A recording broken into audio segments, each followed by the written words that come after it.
में डालकर नहीं आया था। आखिरकार प्रेम की शक्ति ने उसके भय पर विजय पा ली। उसने निश्चय किया कि वह नागपाश राज्य के राजा को बचाएगी।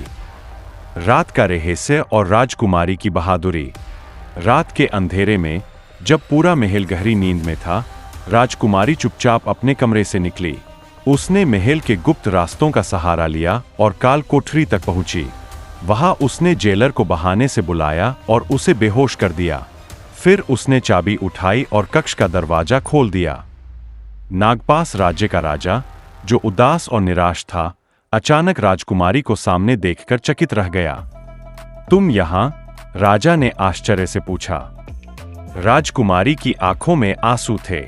उसने धीरे से कहा, मुझे माफ कर दो, मैंने डर के कारण तुम्हें नकार दिया था, लेकिन अब मैं तुम्हें बचाने आई हूं।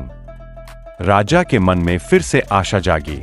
वे दोनों महल से भागने लगे। रास्ते में कुछ सैनिकों ने उन्हें देखा, लेकिन राजकुमारी ने अपने बुद्धि और साहस से उन्हें चकमा दे दिया। प्रेम की विजय। बहुत कठिनाइयों के बाद वे दोनों जंगल में पहुंचे। वहां नागपाश राज्य के सैनिक पहले से छिपे हुए थे।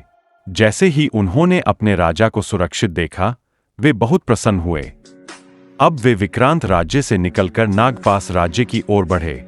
वहां पहुंचकर राजा ने राजकुमारी को विवाह का प्रस्ताव दिया। इस बार राजकुमारी ने संकोच नहीं किया और सहेज स्वीकार कर लिया। उन दोनों का विवाह हुआ और वे प्रेम पूर्वक नागपाश राज्य में राज करने लगे। शिक्षा। प्रेम में सच्चाई और निडरता आवश्यक होती है। डर और समाज की मर्यादाओं के कारण अपने सच्चे प्रेम को नकारना सही नहीं। सच्चा प्रेम बलिदान और साहस की परीक्षा लेता है।